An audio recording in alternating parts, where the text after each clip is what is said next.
Depuis les années 90-2000, dans les sociétés occidentales européennes, le progrès ne semble plus aussi évident. La peur du lendemain s'enracine dans les comportements, une peur qui s'explique.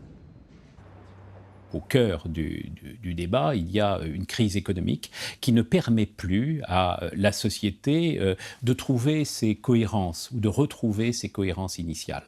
Des générations entières se trouvent aujourd'hui privées de travail. Certaines populations se trouvent marquées par la hantise du déclassement et tout cela produit un doute sur la possibilité de construire demain un avenir de progrès.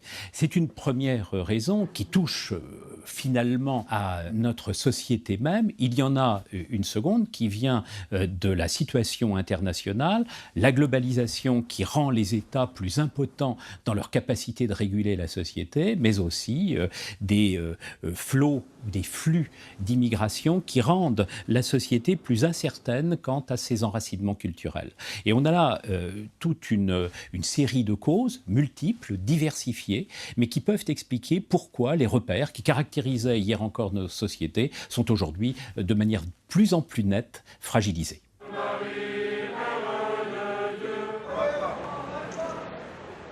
On voit bien qu'au début des années 1990 se mettent en place, en particulier dans les jeunes générations musulmanes, des dispositifs de plus en plus forts de réenracinement identitaire. Mais ce qui vaut pour la population musulmane vaut aussi pour la population enracinée de plus longue date dans notre pays, population anciennement chrétienne ou encore chrétienne, qui essaye de retrouver dans les racines de la France une sorte d'assurance existentielle dans le fait de fonder leur propre existence sur un passé qui est souvent un passé mythifié.